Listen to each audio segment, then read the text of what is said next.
Good evening. My name is Chris McLeod, and tonight I'm going to be talking about my definition of leadership and if it has changed over the past 8 weeks of this course. Now, my definition of leadership has always been a person who is in charge of both people and processes, but cares about the development of the people in which follow him or her. That's always been my definition. It's somebody who cares about the people and the outcomes and the development of those people. So over the last 8 weeks, we learned a lot about leadership, and I think what I really gained from this was lessons to help develop my leadership as opposed to just changing the definition I have. For example, encouraging the heart was one of the biggest aha moments I had. I didn't have a lot of experience of encouraging people to be able to perform at a higher level or encouraging them to do things that they needed to do to develop in the organization. So learning about the benefits through this course that can now be taken back into my work center are astronomical in my opinion. I really look at an article entitled Transformational Leadership and Followership. The author, Effelsberg, he talks about how the encouragement of somebody, how focusing on their development will make the overall organization better. It's all about transformational leadership. You are transforming that person into a greater asset while still developing him as a person and as a leader. My other aha moment came towards the end of the class where I got to examine, based off of our 5 areas of leadership, what my strengths and weaknesses were. And I really found that my weaknesses lie in being able to challenge processes. I think an expert is the person who tends to challenge a process, somebody who knows something very in-depthly and is able to speak on both sides of the argument. And I don't have that yet. So when I looked at how to develop that based off of our class, I found an article called Orientation, Key to the OODA Loop. And OODA Loop is, of course, orient, observe, decide, and act. It is a structured way to go about performing a leadership decisions. And I think taking that into consideration when I look to challenge processes will really help me as a leader, as well as to help develop others.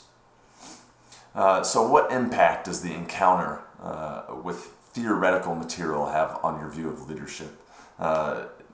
It's hard to take theory and put it into action. But the nice thing is I was able to go from one day in class reading these things and go straight to the next day in work and try to put these into application. So while it was in theory, while I learned and I wrote and I participated in the class, it became practical when I went to work the next day. Almost all 5 areas that we focused on have had a practice in the last 8 weeks, have had a part to play in my day-to-day work.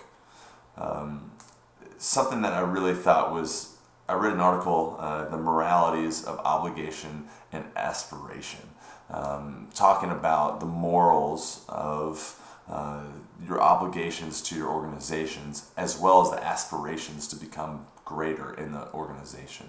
And I really found that article plays a big role in the lessons that were learned from this class. Now finally, talking about what 3 recommendations do you propose for new or experienced leaders based on what you have assimilated into your understanding through this course. This is a tough question. I'm being asked as a new leader to also offer new information to somebody who is experiencing new leadership problems and challenges.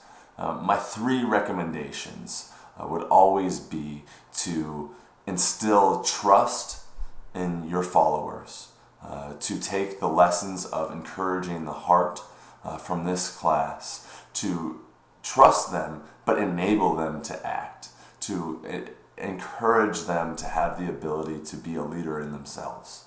The second one would, of course, going back to what we talked about earlier, is challenging things. In my own organization, we have those experts who have been working on those programs and in these processes for 20 years.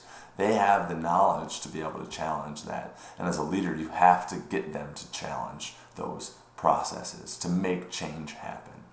And of course, my third personal recommendation for any new leader would be to find a good example of a great leader and try to aspire to be like him, to take, or her, to take that person as an example and talk with them and learn from them.